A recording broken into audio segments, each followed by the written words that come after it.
اعوذ باللہ من الشیطان الرجیم بسم اللہ الرحمن الرحیم۔ ناظرین کرام، امید کرتا ہوں تمام دوست خیر و عافیت سے ہوں گے اور اللہ تعالیٰ سے دعا گو ہوں کہ اللہ تعالیٰ سب کو صحت و تندرستی عطا فرمائے، سب کو اپنے حفظ و امان میں رکھے۔ ناظرین کرام، جیسا کہ انوار و سلوک کا درس و تدریس کا کام جاری و ساری ہے اور اللہ کے فضل و کرم سے 5ویں باب کے تقریباً دوسرے یا تیسرے سبق کو ہم پڑھ رہے ہیں، اور جس کے اندر شرک کا مفہوم بڑی وضاحت کے ساتھ پڑھا، پھر اس کے علاوہ عطائی اوصاف، یعنی اللہ تعالیٰ اپنے بندوں کو کن اوصاف سے نوازتا ہے، اللہ تعالیٰ کے بندے اللہ کی عطا سے کیا کچھ کر سکتے ہیں، یہ سب چیزیں ہم نے پچھلے سبق میں پڑھی۔ اسی سبق کو لیتے ہوئے ہم انشاءاللہ تعالیٰ آگے بڑھتے ہیں۔ پچھلے سبق میں تھوڑا سا حضرت موسیٰ اور حضرت خضر علیہ السلام کے بارے میں ہم نے ڈسکس کیا تھا، اور میں نے عرض بھی کی تھی انشاءاللہ تعالیٰ اگلی ویڈیو میں تفصیل کے ساتھ حضرت موسیٰ اور خضر علیہ السلام کا واقعہ پڑھیں گے۔ تو ناظرین کرام، ویڈیو میں آگے بڑھنے سے قبل میری آپ سے گزارش ہے، اگر آپ میرے چینل پر نئے آئے ہیں تو میرے چینل کو سبسکرائب کر دیں اور ویڈیو کا کوئی بھی پارٹ سکپ مت کیجیے گا، کومنٹ کے ذریعے اپنی رائے کا اظہار لازمی دیجیے گا۔ ناظرین کرام، حضرت موسیٰ اور حضرت خضر علیہ السلام دونوں شخصیتوں کے اکٹھے ہونے اور موسیٰ علیہ السلام کو خضر علیہ السلام کی علوم سے واقفیت کی وجہ کو حضرت ابی بن کعب رضی اللہ تعالی انداز سے بیان فرماتے ہیں کہ سرکار دو عالم صلی اللہ تعالی وسلم کو فرماتے ہوئے سنا کہ ایک روز حضرت موسیٰ علیہ السلام بنی اسرائیل کو خطاب فرما رہے تھے۔ کسی شخص نے دریافت کیا کہ اس زمانے میں سب سے بڑا عالم کون ہے؟ حضرت موسیٰ علیہ السلام نے فرمایا کہ مجھے اللہ تعالیٰ نے سب سے زیادہ علم عطا فرمایا ہے۔ یہ بات اللہ تعالیٰ کے حضور ناپسندیدہ ہوئی اور ان سے فرمایا کہ تمہارا منصب تو یہ تھا کہ اس کو علم الہی کے سپرد کرتے اور کہتے واللہ عالم، اور پھر وہی نازل فرمائی کہ جہاں دو سمندر ملتے ہیں وہاں ہمارا ایک بندہ ہے جو تجھ سے بھی زیادہ علم رکھتا ہے۔ بحر فارس و بحر روم جانب مشرق وہ مقام ہے جہاں حضرت موسیٰ علیہ السلام کو حضرت خضر علیہ السلام کی ملاقات کا وعدہ دیا گیا۔ حضرت موسیٰ علیہ السلام نے بارگاہ الہی میں عرض کیا کہ تیرے اس بندے تک رسائی کا طریقہ کیا ہے؟ تو ارشاد ہوا کہ مچھلی کو اپنے توشہ دان میں رکھ لو، جس مقام پر وہ زندہ ہو جائے اسی جگہ وہ شخص ملے گا۔ حضرت موسیٰ علیہ السلام نے ایسے ہی کیا کہ مچھلی کو بھون کر توشہ دان میں رکھ لیا اور اپنے ایک ساتھی حضرت یوشع بن نون جو بطور خادم آپ کی صحبت میں رہتے اور علم حاصل کرتے تھے کو ہمراہ لیا اور سفر شروع کر دیا۔ راستے میں ایک مقام پر آرام کرنے لگے، دونوں محو استراحت تھے۔ اچانک جناب یوشع کی آنکھ کھل گئی، کیا دیکھا کہ توشہ دان میں مچھلی زندہ ہوئی اور فوراً زنبیل سے نکل کر سمندر میں داخل ہوگی۔ مچھلی پانی کے جس حصہ پر بہتی ہوئی گئی وہاں راستہ بن گیا۔ خیال کیا کہ جناب موسیٰ علیہ السلام بیدار ہوں گے تو ان سے اس واقعہ کا ذکر کروں گا، مگر بعد میں بھول گئے۔ سفر جاری رہا، تمام دن اور رات چلتے رہے۔ اگلے روز جب موسیٰ علیہ السلام کو بھوک اور تکان محسوس ہوئی تو فرمانے لگے کہ وہ مچھلی لاؤ تاکہ بھوک کو ختم کیا جائے۔ تو یوشع کو فوراً خیال آیا کہ مچھلی تو فلاں مقام پر زندہ ہو کر سمندر میں جا چکی ہے۔ تو عرض کیا جب ہم صخرہ پتھر کی چٹان پر آرام کر رہے تھے تو وہی مچھلی کا تعجب خیز واقعہ پیش آیا کہ اسے توشہ دان میں زندگی ملی، پھر سمندر میں داخل اور پھر اس کے چلنے سے سمندر میں راستہ بنتا چلا گیا۔ میں یہ واقعہ آپ سے کہنا بھول گیا ہوں۔ قرآن پاک نے اس بات کی انداز میں بیان فرمایا سورہ کہف۔ پھر جب وہ دونوں دریاؤں کے ملنے کی جگہ پہنچے اور اس نے سمندر میں اپنی راہ لی، سرنگ بنائی، پھر جب وہاں سے گزر گئے موسیٰ علیہ السلام نے خادم سے کہا ہمارا صبح کا کھانا لاؤ، بے شک ہمیں اپنے سفر میں بڑی مشقت کا سامنا ہوا۔ بولا بلا دیکھیے تو جب ہم نے اس چٹان کے پاس جگہ لی تھی تو بے شک میں مچھلی کو بھول گیا اور مجھے شیطان ہی نے بلا دیا کہ اس کا ذکر کروں، اور اس نے تو سمندر میں اپنی راہ لی، اچنبا ہے۔ یہ بات سن کر حضرت موسیٰ علیہ السلام نے فرمایا کہ جس مقام کی ہمیں تلاش ہے وہ مقام تو وہی تھا جہاں مچھلی کو زندگی ملی۔ اس کے بعد دونوں واپس اسی مقام پر پہنچے۔ وہاں پہنچ کر کیا دیکھتے ہیں کہ ایک شخص بہترین لباس میں ملبوس بیٹھا، یہ جناب حضرت خضر علیہ السلام تھے۔ حضرت موسیٰ علیہ السلام نے ان کو سلام کیا اور بتایا کہ میرا نام موسیٰ علیہ السلام ہے۔ حضرت خضر علیہ السلام نے کہا موسیٰ علیہ السلام بنی اسرائیل؟ جواب میں ہاں فرماتے ہوئے جناب موسیٰ علیہ السلام نے حاضری کا مقصد حصول علم بتایا جو کہ اللہ تعالیٰ نے آپ حضرت خضر علیہ السلام کو بخشا۔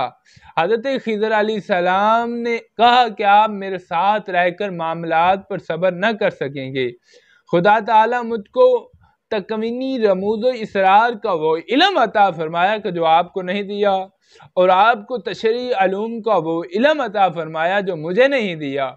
قرآن پاک اس بات کی گواہی اس طرح دیتا ہے قال ذلک ما کنا نبغ فارتد علی آثارہما قصصا۔ موسیٰ نے کہا یہی تو ہم چاہتے ہیں، تو پیچھے پلٹے اپنے قدموں کے نشان دیکھتے۔ فوجد عبد من عبادنا آتینہ رحمتا من عندنا وعلمناہ من لدنا علما۔ تمہارے بندوں میں سے ایک بندہ پایا جسے ہم نے اپنے پاس سے رحمت دی اور اسے اپنا علم لدنی عطا کیا۔ اس آیہ پاک میں بڑی وضاحت سے بتایا جا رہا ہے کہ بندہ حضرت خضر علیہ السلام کو اپنے پاس سے رحمت اور علم لدنی عطا فرمایا، یعنی جو کچھ بھی آپ کو کمالات حاصل ہیں وہ خدا تعالیٰ کی طرف سے ہیں، خدا نے دیے ہوئے ہیں۔ اگر کوئی اس میں شک کرے گا تو اس نے بس واسطہ اللہ پر ہی شک کیا۔ تو اس کے بعد حضرت موسیٰ علیہ السلام نے ان سے کہا قال اللہ موسیٰ هل اتبعک علی ان تعلمنا مما علمت رشدا۔ اس سے موسیٰ نے کہا کیا میں تمہارے ساتھ رہوں اس شرط پر کہ آپ مجھے وہ علم سکھائیں جو آپ کو عطا کیا گیا ہے۔ تو حضرت خضر علیہ السلام نے عرض کیا قال انک لن تستطیع معی صبرا وکیف تصبر علی ما لم تحط بہ خبرا۔ کہا میرے ساتھ ہرگز نہیں ٹھہر سکیں گے اور اس بات پر کیونکہ صبر کریں گے جس سے آپ کا علم محیط نہیں۔ جناب خضر علیہ السلام نے اس لیے فرمایا کہ وہ جانتے تھے انبیاء کرام علیہ السلام سے ممکن ہی نہیں کہ وہ منکرات دیکھ کر صبر کر سکیں۔ تو جب حضرت موسیٰ علیہ السلام امور ممنوعہ دیکھے کیسے صبر کر سکتے تھے؟ اس لیے جناب خضر علیہ السلام ایسے کلمات کا اظہار فرمایا جس میں ترک صبر کا عذر بھی بیان فرما گئے۔ لہذا حضرت موسیٰ علیہ السلام نے اس کے جواب میں فرمایا قال ستجدونی انشاءاللہ صابرا ولا اعصی لک امرا۔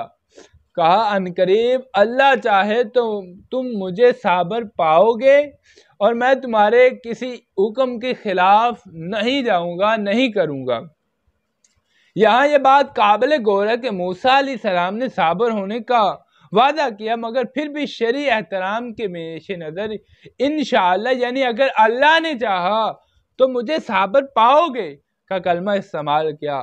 اس لیے اگر تم نے ایسا عمل کیا جو بظاہر قانون الہی کے خلاف ہوگا تو میرا تو مقصد ہی اس کی مخالفت کرنا ہے، تو ساتھ آئندہ کے لیے ایک تعلیم جاری کر دی خواہ تمہیں کتنا ہی مستقبل پر یقین ہو تو جھوٹ کے فتویٰ سے بچاؤ کے لیے ضروری ہے کہ انشاءاللہ کا کلمہ استعمال کریں۔ اس کے بعد حضرت خضر علیہ السلام نے کہا قال فَإِن تَبِّعْتَنِي فَلَا تَسْأَلْنِي عَنْ شَيْءٍ حَتَّى أُحِدَّثَ لَکَ مِنْہُ ذِکْرًا، کہا تو اگر آپ میرے ساتھ رہتے ہیں تو مجھ سے کسی بات کو نہ پوچھنا جب تک میں خود اس کا ذکر نہ کروں۔ اس جگہ میں خاص تعلیم ہے کہ جب بھی آپ کسی سے کچھ سیکھنا چاہیں تو آپ کتنے ہی بڑے کیوں نہ ہو یا کسی بڑے عہدے پر فائز ہوں یا دیگر علوم میں آپ کتنے بڑے عالم ہی کیوں نہ ہو، پھر بھی شاگرد استاد و شیخ کے سامنے آداب کو ملحوظ خاطر رکھتے ہوئے زبان اعتراض نہ کھولے اور منتظر رہے کہ وہ خود اس حکمت کا اظہار فرمائیں گے۔ اس معاہدے کے بعد دونوں شخصیتوں نے ایک جانب سفر شروع کر دیا۔ سمندر کے کنارے کشتی نظر آئی۔ حضرت خضر علیہ السلام ملحا سے کرایہ دریافت کیا۔ اس نے بوجہ ادب و احترام بغیر کچھ وصول کیے دونوں کو کشتی پر سوار کر لیا۔ کشتی روانہ ہوئی، ابھی تھوڑا ہی سفر طے ہوا تھا، جناب خضر علیہ السلام نے کشتی کے سامنے والے حصے کا ایک تختہ اکھاڑ دیا، جیسا کہ قرآن پاک میں ہے۔ سورہ کہف، اب دونوں چلے یہاں تک کہ جب کشتی میں سوار ہوئے اس بندے نے اسے چیر ڈالا۔ موسیٰ علیہ السلام نے کہا، کیا تم نے اسے اس لیے چیرا کہ اس کے سواروں کو ڈبو دو؟ بے شک یہ تم نے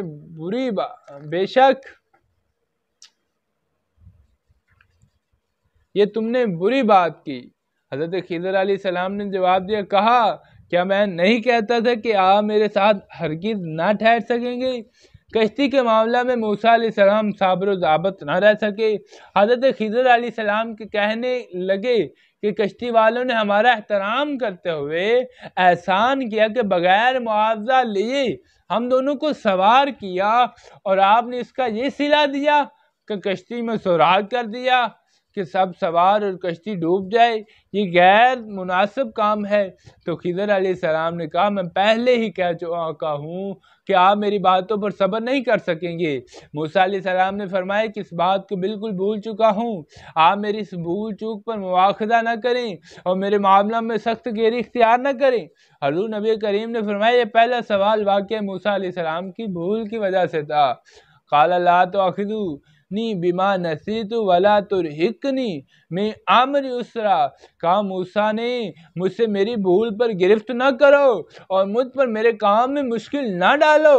کشتی کنارے پر پہنچی اور دونوں بزرگ اتر کر ایک جانب چل دیے۔ دوران سفر کیا دیکھتے ہیں کہ ایک میدان میں چند بچے کھیل رہے ہیں۔ حضرت خضر علیہ السلام نے ایک بچے کو پکڑا اور قتل کر دیا۔ موسیٰ علیہ السلام یہ دیکھ کر ایک معصوم جان کو بلا وجہ قتل کر ڈالنا نہ رہ سکے اور کہنے لگی، یہ عمل تو بہت ہی برا ہے۔ قرآن پاک میں ارشاد ہوتا ہے، سورہ کہف، پھر دونوں چلے یہاں تک کہ جب ایک لڑکا ملا، اسی بندے نے اسے قتل کر دیا۔ موسیٰ علیہ السلام نے کہا، کیا تم نے ایک ستھری جان بغیر کسی جان کے بدلے قتل کر دی؟ بے شک تم نے بہت ہی بری بات کی۔ قتل انسانی بغیر ایسی صورت میں کہ اس نے کسی کو قتل کیا ہو یا زمین پر فساد برپا کیا ہو، اسلام میں نہایت ناپسندیدہ فعل ہے۔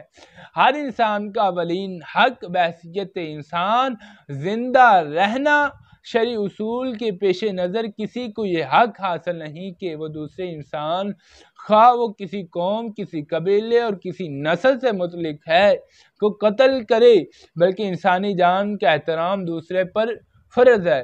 من قتل نفس بغیر نفس او فساد فی الارض فکانما قتل الناس جمیعا۔ سورہ مائدہ، جس شخص نے کسی ایک انسان کو قتل کیا بغیر اس کے کہ اس سے کسی جان کا بدلہ لینا ہو یا زمین پر فساد برپا کرتا ہو، اس نے گویا تمام جمعیت انسانی کو قتل کر دیا۔ اور اس کے ساتھ ارشاد ہوا، وَمَنْ أَحْيَاهَا فَكَأَنَّمَا أَحْيَا النَّاسِ جَمِيعًا، اور جس نے کسی ایک جان کو بچایا تو گویا اس نے تمام نسل انسانی کو بچایا۔ ایک اور مقام پر اللہ تعالیٰ ارشاد فرمایا، لا تقتلوا النفس التي حرم اللہ، کسی جان کو حق کے بغیر قتل نہ کرو جسے اللہ نے حرام کیا ہے۔ تو معصوم قتل ہونے کی صورت میں یہ کیسے ممکن تھا کہ ایک پیغمبر اس کو نظر انداز کر دیتا اور جناب خضر علیہ السلام کے سامنے خاموشی اختیار کرتا۔ پھر اس کے ساتھ خضر علیہ السلام نے وہی بات یاد کرائی جو کہ اول میں کر چکے تھے، قال علم اقل لک انک لن تستطیع معی صبر، کہا میں نے آپ سے نہ کہا تھا کہ آپ ہرگز میرے ساتھ نہ ٹھہر سکیں گے۔ پھر موسیٰ نے کہا اس لیے سفر اللہ ہی کے حکم سے تھا، اور جناب خضر علیہ السلام امور کو دیکھنا اسی کے حکم تھا کہ قالا ان سألتک عن شیء بعدھا فلا تصاحبنی قد بلغت من لدنی عذرا، کہا اس کے بعد میں تم سے پوچھوں تو میرے ساتھ نہ رہنا، بے شک میری طرف سے تمہارے عذر پورے ہو چکا۔ فانطلقا حتی اذا اتیا اہل قریتی، سورہ کہف ہے، پھر دونوں چلے یہاں تک کہ جب ایک گاؤں والوں کے پاس آئے، ان سے کھانا مانگا، انہوں نے انہیں دعوت دینا قبول نہ کی۔ پھر دونوں نے اس گاؤں میں ایک دیوار پائی کہ گرا چاہتی، اس بندے نے اسے سیدھا کر دیا۔ موسیٰ علیہ السلام نے کہا اگر تم چاہتے اس پر کچھ مزدوری لے لیتے۔ خضر علیہ السلام ایک بچے کو قتل کر دیا۔ موسیٰ علیہ السلام یہ دیکھ کر صبر کرنے سے معذور تھے، کہنے لگے آپ مجھے اپنے سے الگ نہ کریں، اس کے بعد اگر میں پھر سوال کروں تو بے شک علیحدہ کر دیے۔ پھر یہ دونوں حضرات ایک ایسی بستی میں جا پہنچے جہاں کے رہنے والے مالدار اتنی استطاعت رکھتے تھے وہ مہمان نوازی کر سکیں۔ دونوں بزرگوں کے درخواست کرنے کے باوجود ضیافت سے انہوں نے انکار کر دیا۔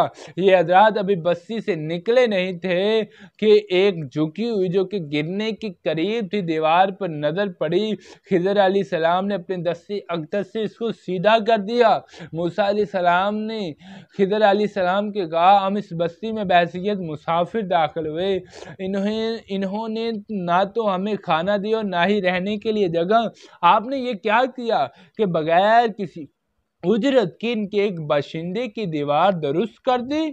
اگر یہ کام کرنا ہی تھا تو ان سے کچھ مزدوری وغیرہ طے کر لیتے تاکہ ہم اپنی بھوک پیاس کو دور کر سکتے۔ جواباً خضر علیہ السلام نے کہا کیا وعدے کے مطابق میری اور آپ کی جدائی کا وقت آ گیا ہے؟ قال ھذا فراق بینی و بینک سأنبئک بتأویل ما لم تستطیع علیہ صبرا، کا میری اور آپ کی جدائی ہے، اب میں آپ کو ان باتوں کی حقیقت بتاؤں گا جن پر آپ سے صبر نہ ہو سکا۔ فرمایا وہ جو کشتی تھی کچھ محتاجوں کی تھی کہ دریا میں کام کرتے تھے، میں نے چاہا کہ اسے عیب دار کروں اور ان کے پیچھے ایک بادشاہ تھا کہ ہر ثابت کشتی زبردستی چھین لیتا رہا۔ لڑکے کا معاملہ تو اس کے ماں باپ مومن ہے، میں یہ دیکھ کر ڈرا کہ انہیں سرکشی اور کفر کے لیے اذیت پہنچائے گا، پس ہم نے چاہا کہ ان دونوں کا رب اس سے بہتر ستھرا اور اس سے زیادہ مہربانی میں قریب عطا کرے۔ رہی وہ دیوار وہ شہر کے دو یتیم لڑکوں کی تھی اور اس کے نیچے ان کا خزانہ تھا اور ان کے باپ نیک آدمی تھا۔ آپ کے رب نے چاہا دونوں لڑکے اپنی جوانی کو پہنچے تو وہ اپنا خزانہ محفوظ پا کر نکال لیں۔ ان لڑکوں پر پروردگار کی طرف سے ایک مہربانی تھی جس طرح ظہور میں آئی، اور میں نے وہ جو کچھ کیا اپنے اختیار سے نہیں کیا، اللہ کے حکم سے کیا۔ یہ ہے حقیقت ان باتوں کی جن پر آپ صبر نہ کر سکے۔ کشتی مسکین و جاں، پاک و دیوار یتیم، علم موسیٰ بھی ہے تیرے سامنے حیرت فروش۔ اس واقعہ سے معلوم ہوتا ہے راہ طریقت میں مرشد کامل کے تعمیل حکم میں چوں چران نہ کریں، اس کے ہر حکم کو مصلحت سے خالی نہ سمجھیں۔ مولانا رومی فرماتے پیرا بغزیں کے بے پیر اے سفر، ہستے بس پر آفت و خوف و خطر، پیر کا وسیلہ اختیار کرو کیونکہ پیر کے بغیر سلوک و طریقت کا سفر شرور نفس و شیطان کی بڑی آفات اور خوف و خطرے پر ہے۔ تو سامعین کرام، یہ تھے موسیٰ علیہ السلام اور خضر علیہ السلام کا واقعہ جو آپ کے سامنے گوشت گزار کیا۔ اللہ تعالیٰ سے دعا ہے اللہ تعالیٰ اسی پر عمل کرنے کی توفیق عطا فرمائے۔ وما علینا الا البلاغ المبین۔